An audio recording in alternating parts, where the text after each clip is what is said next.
Hey everybody, welcome back to Beyond the Saga. Dave Cottingham here with Hannah Burr. How are you, Hannah, this evening? I am well, and how are you? Doing fantastic. We are back at it. We did some a big major conclusion, I feel like, at finishing up the Star Wars comic series, the first volume series, I guess. Shortly, we'll be diving into the second one, as well as some other comics. But this episode of Beyond the Saga, we are going to, I guess, kind of rewind it back to one of the older canon novels, one of the first ones that hit the market. This hit the market September of 2015. So literally 7 years ago.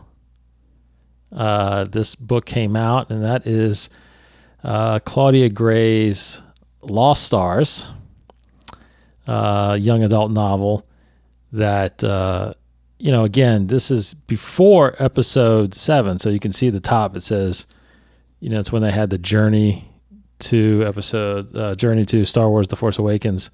They had a big series of this, and we'll get to why, is mainly because of the Star Destroyer that's on the cover here, and what that means. And you got the Rebel symbol, the Imperial symbol, representing kind of the characters that are in this book. So, look, Claudia Gray, as you all may or may not know by now, hopefully, is just a phenomenal writer in overall, but has been knocking it out of the park with Star Wars novels.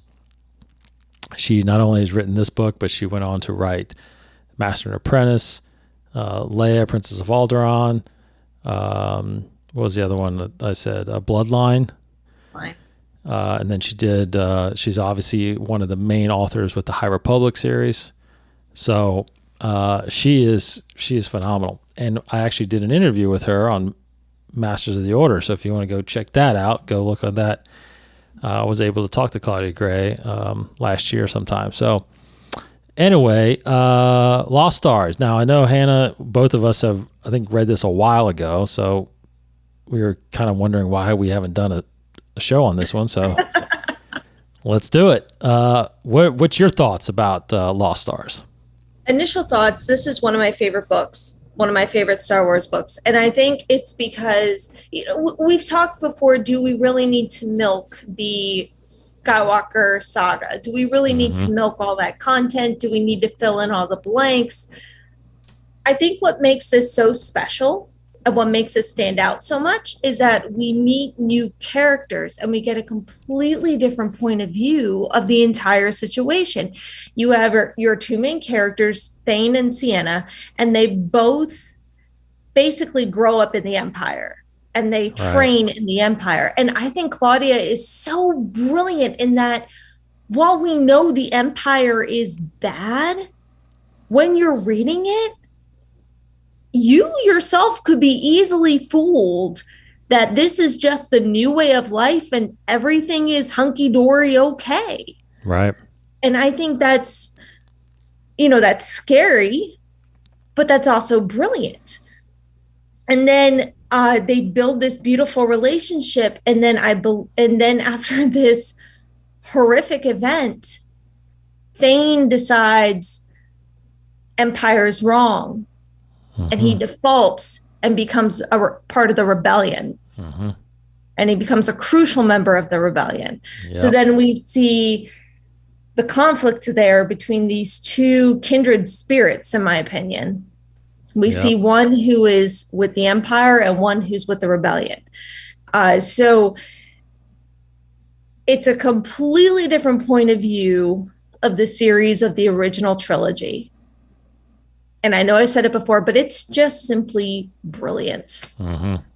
What are your initial thoughts? Yeah, I agree. I was, I'm trying to think back on, this had to have been one of the first probably 4 or 5 books that I got into. I know Ahsoka was the first canon book that I dove into, and then I remember I did Tarkin, and I think A New Dawn, which was the prequel to the Rebels series, and then I did this one, I think, at some point, and I just remember hearing people raving about this book. And so, I got into it. Of course, that's kind of why I've decided I wanted to dive into not just the adult novels, but the young adult novels, because even though I don't really dive into the junior novels, because those are a little too young for me, but the young adults are kind of borderline, adults with a easier read and shorter and whatnot. But I tell you what, this is, as a young adult novel, still one of the best novels out there, Star Wars novels. And I was thrilled because, again, with the ones I've been reading at that point, Ahsoka, which was about Ahsoka and after post Clone Wars, and then Tarkin I thought was really good because you got kind of the background of Tarkin, and then A New Dawn you got the background of Kanan, and again, like you just said, familiar characters. Now all of a sudden I'm into new characters, but familiar territory. So, we with like you said, Thane and Ciena, we experience you find out she was the one that witnessed the escape pod leave the Tantive V4 going down the Tatooine. He was on the crew that was searching out Dantooine to see if Leia was telling the truth. It's like, and then of course they both were at the Battle of Hoth. They both were at the Battle of Endor. They both were at the Battle of Jakku. It's you're going through this time period, and the scenery, but you don't know these characters and how they experienced it. So I thought that was pretty brilliant, and I also thought, to be honest, that this was going to be more of what we were going to be getting from the novels.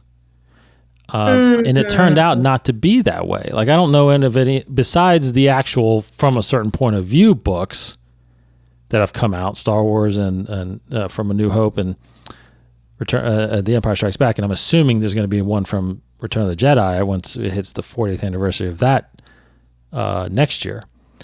I was thinking, like, this is neat. If we can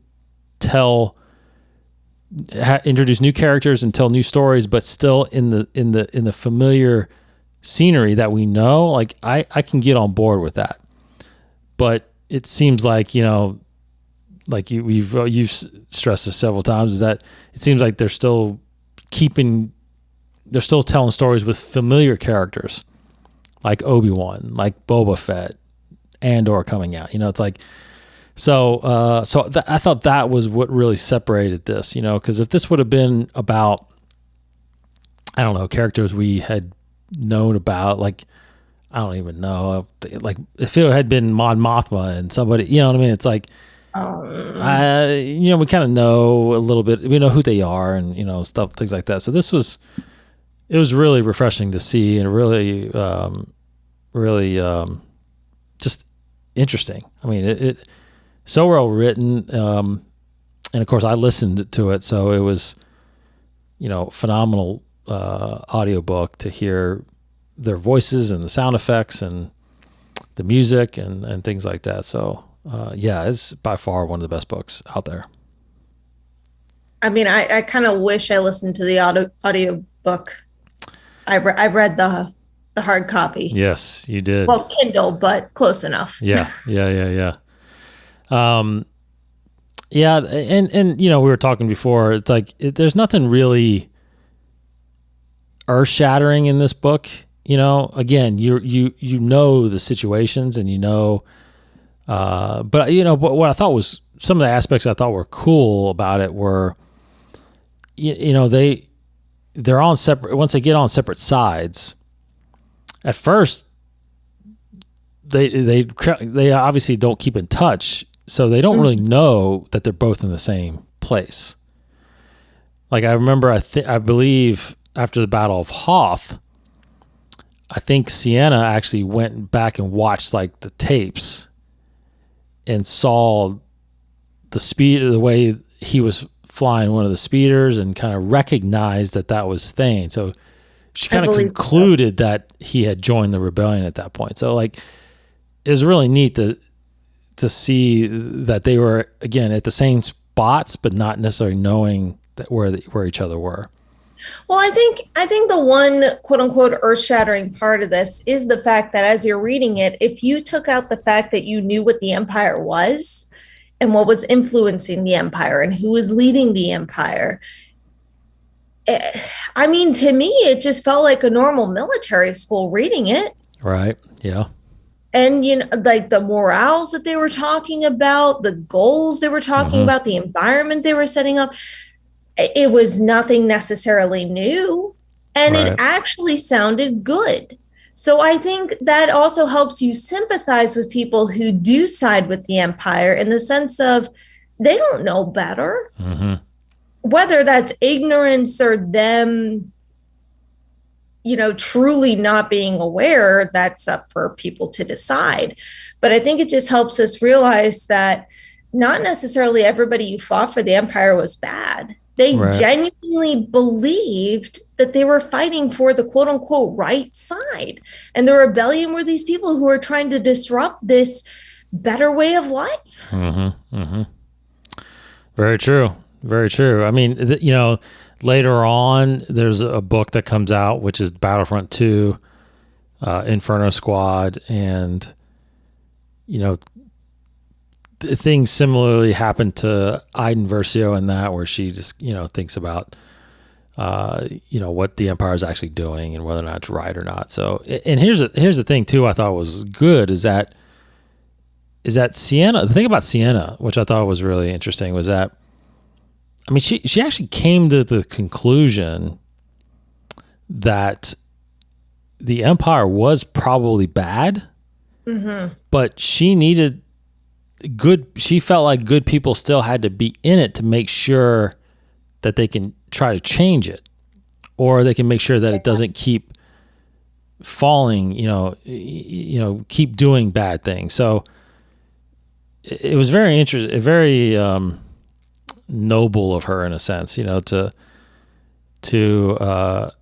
see the flaws but still try to stay with it and try to fix it, versus Thane, which is now, you know, fighting against it. So I mean, great contrast of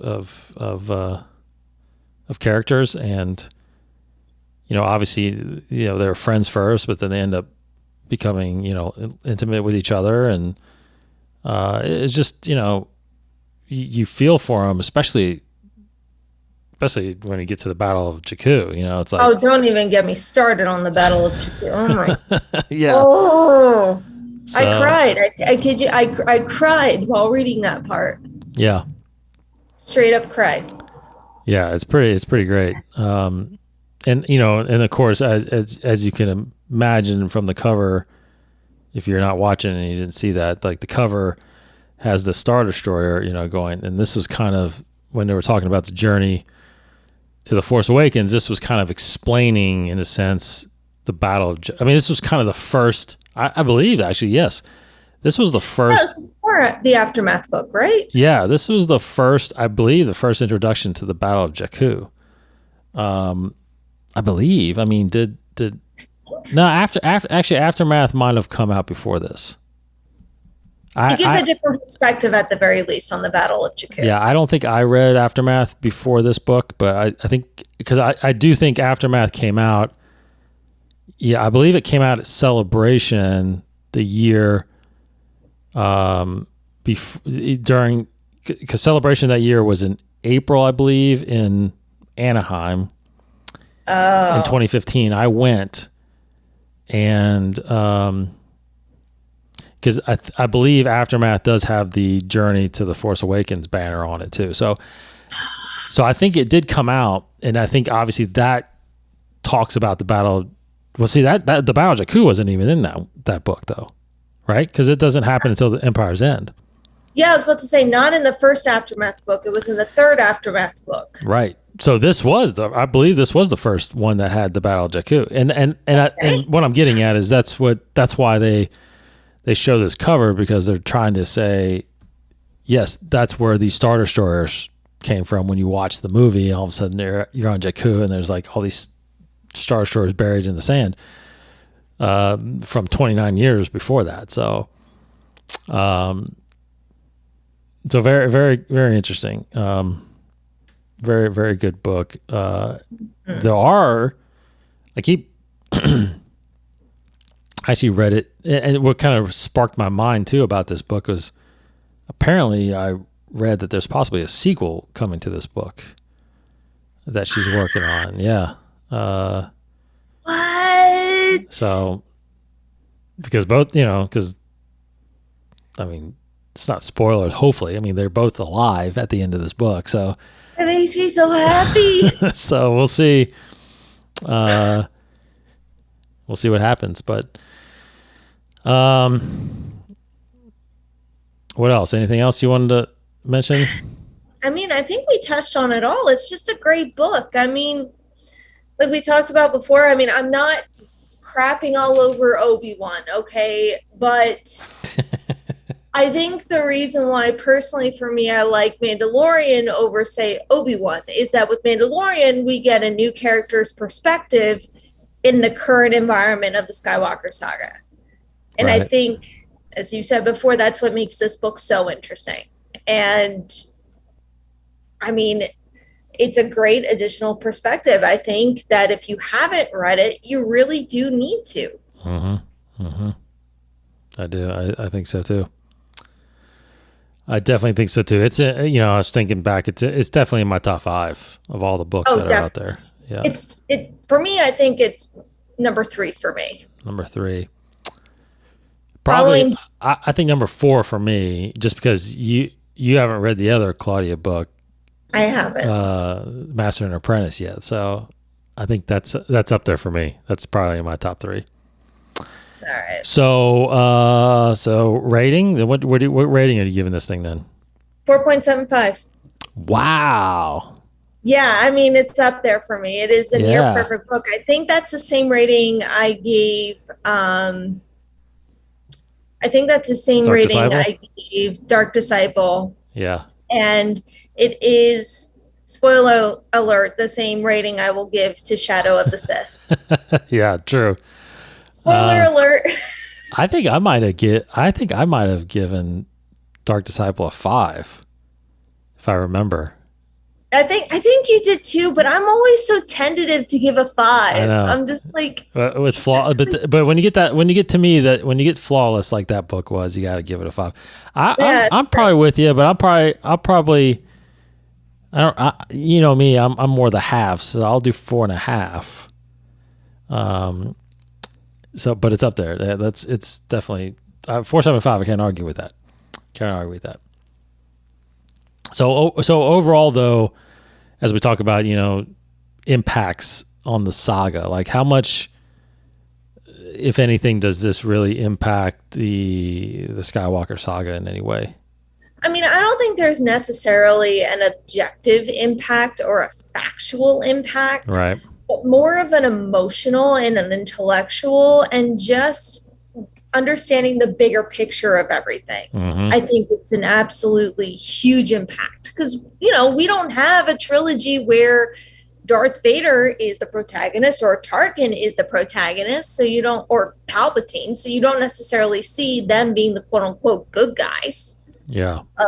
Of the trilogy. So I think, yeah, when you take a step back and look at the big picture of everything and really take into consideration both sides, I think this has a huge impact. Yeah, I agree. Trilogy.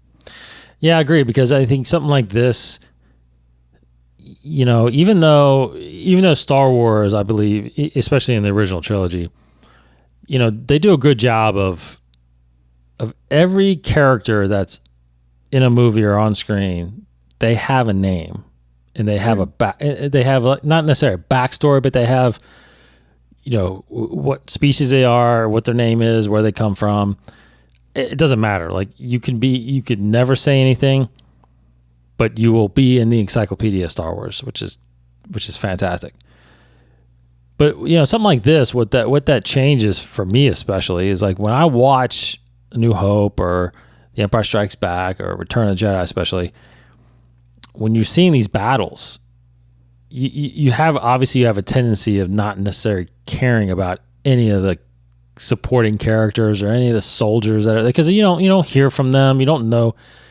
But what this book reminds you of is that every character has a story, and you don't know what that story is.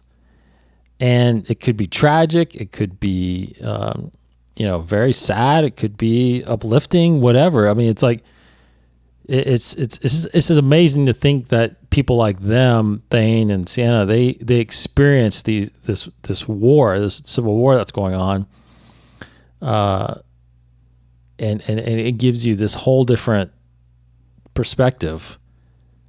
And truly, yeah, it makes you step back and look at it from different people, and it really tends to make you start thinking about good versus bad. And some of these, like, not all the Empire is bad. You know what I mean? Like, the people sometimes that make it up aren't that bad. So and then on the rebellion side, I mean, you almost think that you have, as we've seen kind of with Saul, it's like Saga, it's like you have bad rebellion people, I mean, anyway, it really is pretty neat to see that and to dive into it. And obviously it could be done poorly, but in this case it's not. This is done pretty flawlessly. So absolutely. So if you haven't read Lost Stars, you must read Lost Stars. Please do. Yes. Or get the audiobook. I'm sure I'm not sure how many hardcovers are out there anymore, but I know the paperbacks are out there. So you can get it for Kindle if you prefer that. Or get a Kindle. Yeah, that's right. I'm sure those are even cheaper now since it's been out 7 years. So, all right. So that's our talk of Lost Stars. Like we said, go get into that. Let us know what you think about that. Claudia Gray, obviously at the top of her game right now, writing Star Wars books. So plenty of those to go get into. Like I said, Bloodline and Master and Apprentice and Leia, Princess of Alderaan, Into the Dark on the High Republic side. She's just got all kinds of stuff she's doing. All right, we will see you next time. Our next episode, I believe we're going to be probably diving into actually Shadow of the Sith, even though we talked heavily about it on Inside the Force. But for those of you who don't, maybe didn't catch that episode, we'll talk about it on Beyond the Saga. So thank you, Hannah, as always. Thank you. Take care, everybody. We'll see you next time. May the Force be with you.